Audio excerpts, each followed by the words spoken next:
সবার আগে বাড়িতে আমার চান্স হয়েছে দীপ্ত টিভিতে।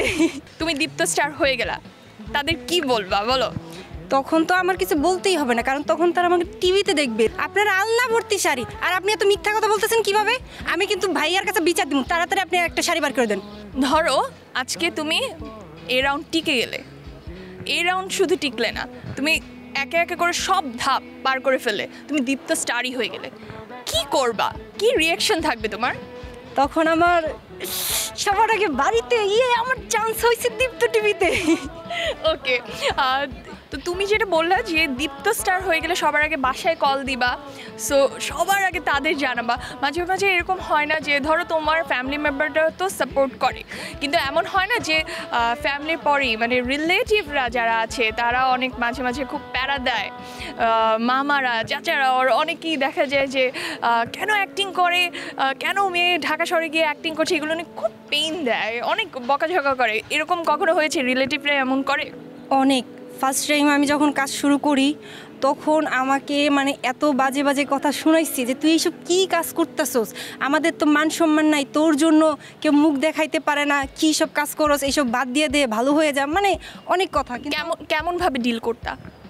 কেমনভাবে তারা হচ্ছে ফোন দিত যে হ্যাঁ অমুক দিন ফ্রি আছেন কিনা, তখন বলতাম হ্যাঁ ফ্রি আছি, তো ডেট দিয়ে দিত, আর হচ্ছে স্ক্রিপ্টটা হোয়াটসঅ্যাপে পাঠিয়ে দিত, তারপরে স্ক্রিপ্ট পড়ে তারপরে কাজে। যদি ধরো এই যে রিলেটিভরা এত বকাঝকা করলো, তুমি দীপ্ত স্টার হয়ে গেলা, তাদের কি বলবা বলো?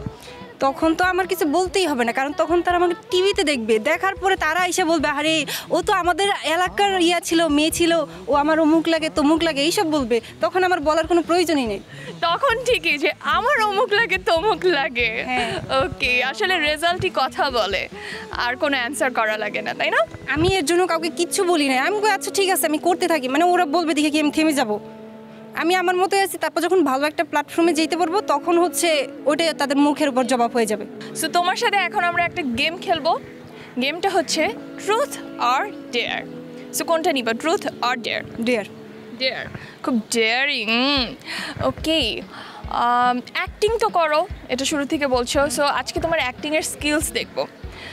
নেগেটিভ একটা ক্যারেক্টার করো, দাঁড়াও আমি তোমাকে সিচুয়েশন দিয়ে দিই।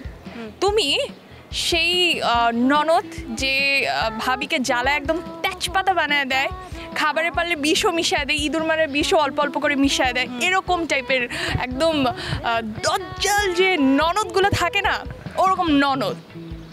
ওকে, আমি তোমার ভাবি। ভাবি আপনারা একটা শাড়ি দেন, আমার লাগবে।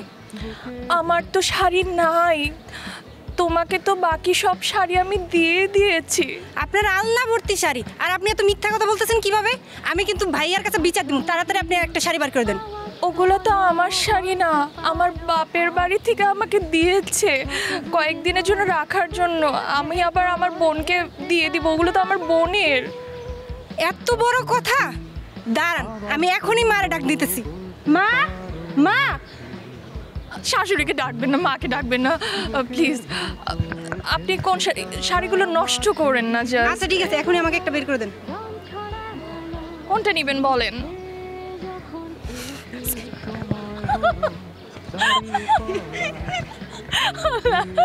আমার থেকে যদি সত্যি সত্যি শাড়ি চাইতো আমি এই জীবনে দিতাম না। ননদ হইলে তো কায়না নিত, আমি উল্টা বিষ মিশিয়ে দিতাম।